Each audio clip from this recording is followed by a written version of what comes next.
တင်မှာဘာသာတရားတွေရဲ့တွင်တင်မှုကနေ1215ခုနှစ်မဂနာကာတာစာချုပ်အထိကျွန်တော်တို့လေ့လာခဲ့ပြီးပါပြီ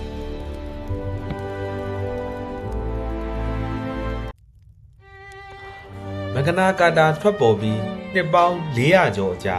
1689ခုနှစ်မှာတော့အင်္ဂလိပ်အခွင့်အရေးဥပဒေ English Bill of Rights ထွက်ပေါ်လာခဲ့ပါတယ်။ဒါဟာဘုရင်ရဲ့အာဏာကိုပါလီမန်ကနေတဆင့်ပုံမထိန်းချုပ်လိုက်တာဖြစ်ပါတယ်။ဒီဥပဒေကြောင့်ပါလီမန်အတွင်းလွတ်လပ်စွာပြောဆိုခွင့်နဲ့အစိုးရကိုဝေဖန်ပိုင်ခွင့်တွေပုံမခိုင်မာလာပါတယ်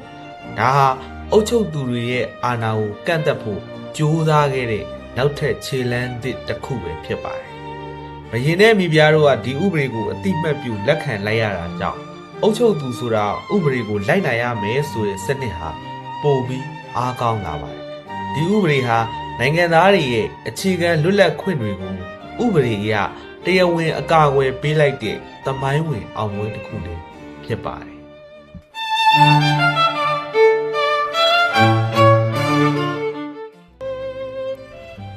19ရာစုနဲ့18ရာစု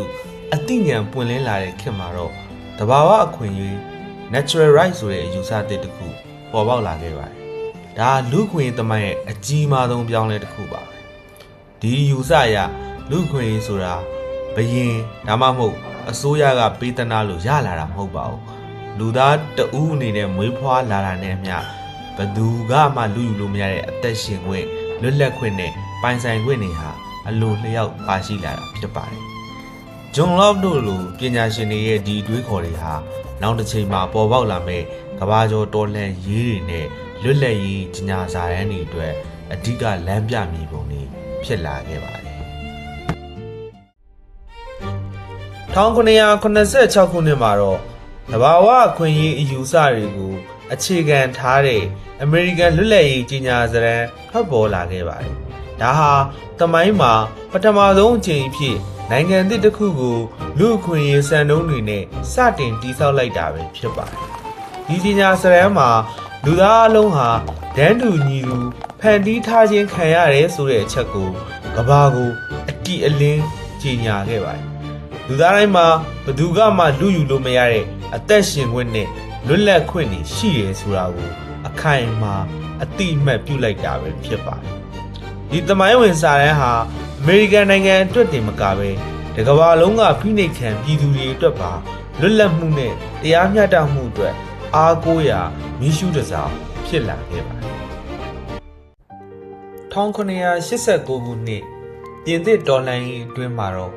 ကမ္ဘာလူ့အခွင့်အရေးသမိုင်းကိုအကြီးအကျယ်လှုပ်ခတ်စေခဲ့တဲ့ပြင်သစ်လူသားနဲ့နိုင်ငံသားအခွင့်အရေးကြီးညာစာတမ်းထွက်ပေါ်လာခဲ့ပါတယ်ဒီစာတမ်းဟာလွတ်လပ်မှုတန်းတူညီမျှမှုနဲ့ညီရင်ကိုစိတ်သက်ဆိုတဲ့အခြေခံမူ၃ခုချမှတ်ခဲ့ပါတယ်။ဒါဟာနိုင်ငံသားတစ်ဦးချင်းစီရဲ့ခွင့်ရေးကိုနိုင်ငံတော်ကကာကွယ်ပေးရမယ်ဆိုတဲ့ယူဆကိုပုံမခိုင်မာစေခဲ့ပါတယ်။ဒါပေမဲ့အဲ့ဒီခေတ်ကဒီကြေညာစာတမ်းမှာသုံးနှုန်းခဲ့တဲ့လူသား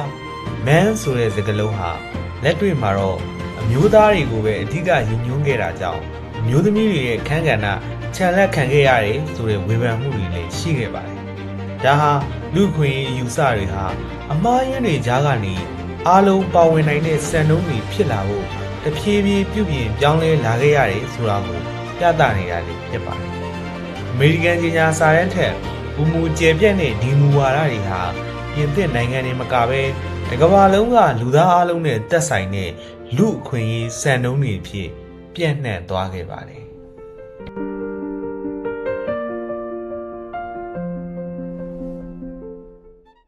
1991ခုနှစ်မှာတော့အမေရိကန်ဖွဲ့စည်းပုံအခြေခံဥပဒေကိုပထမဆုံးအကြိမ်ပြင်ဆင်ချက်10ခုပြုလုပ်ပြီးအခြေခံအခွင့်အရေးများဆိုင်ရာပြဋ္ဌာန်းချက်များ Bill of Rights ကိုအတည်ပြုခဲ့ပါတယ်။ဒါဟာလွတ်လပ်စွာကိုးကွယ်ခွင့်လွတ်လပ်စွာပြောဆိုခွင့်နဲ့တရားမျှတတဲ့စစ်ဆေးမှုကိုခံယူပိုင်ခွင့်စတဲ့လူတဦးချင်းစီရဲ့အခြေခံအခွင့်အရေးတွေကိုနိုင်ငံတော်ရဲ့အမြင့်ဆုံးဥပဒေတစ်ခုနဲ့အခိုင်အမာကာကွယ်ပေးလိုက်တာဖြစ်ပါတယ်။ရှေးဦးဘာသာတရားတွေကနေ18ရာစုနောက်ပိုင်းထိလူသားတွေခေတ်ဆက်ဆက်တည်ဆောက်ခဲ့တဲ့ဒီလေကားတွေဟာခေတ်သစ်လူခွင့်ရေးစံနှုန်းတွေအတွက်ခိုင်မာတဲ့အုတ်မြစ်တွေဖြစ်လာခဲ့ပါတယ်။အနှစ်ချုပ်ရရင်တော့လူခွင့်ရေးဆိုတာ ရှေးဦးဘာသာတရားတွေနဲ့ကွန်ဖျူးရှက်ရဲ့ကျင့်ဝတ်ပိုင်းဆိုင်ရာအယူဆတွေကနေခြေခံခဲ့ပြီးအဲ့ဒီနောက်မှာဟမ်မူရာဘီမကနာကာတာနဲ့အင်္ဂလိပ်အခွင့်အရေးဥပဒေတွေကတဆင့်အုပ်ချုပ်သူတွေရဲ့အာဏာကိုစတင်ကန့်သက်ဥပဒေစနစ်တွေကိုတည်ဆောက်ခဲ့ကြပါတယ်။တဘာဝအခွင့်အရေးအယူဆတွေကနေအမေရိကန်နဲ့ပြင်သစ်ကမ္ဘာကျော်ကြီးညာစာတမ်းတွေအထိလူသားတွေဟာသူတို့ရဲ့ရပိုင်ခွင့်တွေအတွက်အဆင့်ဆင့်တိုးတက်ကြိုးစားခဲ့ကြပါတယ်။နောက်ဆုံးမှာတော့အမေရိကန်ဖွဲ့စည်းပုံအခြေခံဥပဒေရဲ့ပြင်ဆင်ချက်10ခုကနေတဆင့်လူတဦးချင်းစီရဲ့အခွင့်အရေးကိုဥပဒေအရအခိုင်အမာဆုံးအကာအကွယ်ပေးလာနိုင်ခဲ့ကြပါတယ်